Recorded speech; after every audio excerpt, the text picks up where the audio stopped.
बिस्मिल्लाहिर्रहमानिर्रहीम। आज मैं भिंडी गोश्त पकाने लगी हूँ।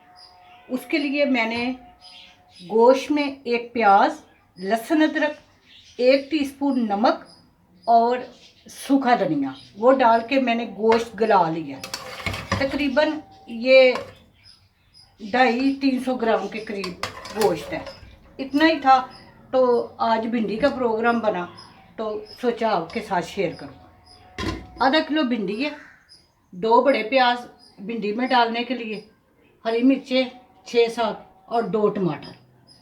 गोश्त गल गया। अब इसमें मैं जब बुनाई करनी होगी ये सुरख मिर्च और हल्दी आप डालेंगे, लेकिन उससे पहले भिंडी फ्राई करूँगी और उसमें से जो ऑयल बचेगा वो इसमें डालेंगे ताकि वो ऑयल ज़ाया ना हो।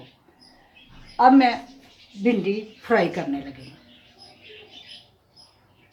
भिंडी आप देख लें, मैंने बहुत छोटी नहीं काटी। जो भिंडी गोश्त बनाते हैं उसमें थोड़ी बड़ी भिंडी रहने देती है। जो बहुत लंबी थी उनके मैं 2 पीसेस कर लिए और जो दरमियानी और छोटी सी उसको बस साइडें काट के साफ करके रख लिया। इसको फ्राई करके फिर गोश्त की बुनाई करूँगी और ऊपर ये डाल दूँगी। ये भिंडी फ्राई हो गई है। बस इसको इतना ही करना है, ब्राउन नहीं ज़्यादा करना, क्योंकि गोश्त भूनना है उसके ऊपर इसको डालना है फिर, तो इतनी काफ़ी है। अब ये चूल्हा बंद करके मैं भिंडी निकाल लेती हूँ और ये ऑयल इसमें गोश्त में डाल देती हूँ। ये ऑयल मैं इसमें डाल देती हूँ और ज़रूरत पड़े तो और डालूँगी। और अब इसकी बुनाई कर लेंगे मिर्चें और हल्दी डाल। गोश्त की बुनाई कर रही हूँ, थोड़ा सा भून के गोश्त। इसके ऊपर मैं भिंडी, टमाटर, हरी मिर्चें और प्याज सब चीज़ें एक बार ही शामिल कर दूँगी। भिंडी क्योंकि फ्राई हो गई है इसलिए अब पकने में इतनी देर नहीं लगेगी और बहुत मज़े की भिंडी बनती है। ये मैंने टमाटर थोड़े से पहले डाले इसलिए मैंने कहा थोड़े सॉफ्ट हो जाए। अब बिस्मिल्लाहिर्रहमानिर्रहीम भिंडी और प्याज,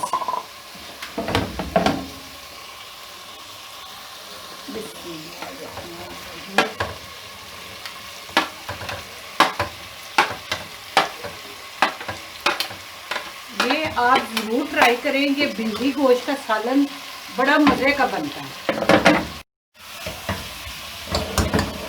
बस इसको थोड़ा नीचे ऊपर करके मैं लाइट आंच के ऊपर, क्योंकि भिंडियाँ जो है बताया आपको पहले ही फ्राई हाफ गल गई होती हैं। अब मैं आंच कम कर दूँगी और इसको पकने दूँगी और थोड़ी थोड़ी देर बाद इसको चेक करें, नीचे से ऊपर करें। इतनी देर नहीं लगती ये पकने में। पक रही है और बेहतरीन। मैंने ऑयल और कोई नहीं डाला क्योंकि काफ़ी ऑयल था। अगर आप महसूस करते हैं कि आपने कम ऑयल डाला है तो आप डाल सकते हैं। ये अब हरी मिर्चें भी बीच में मैं डाल देती हूँ और बिल्कुल लो आंच पे इसको पकने देती हूँ।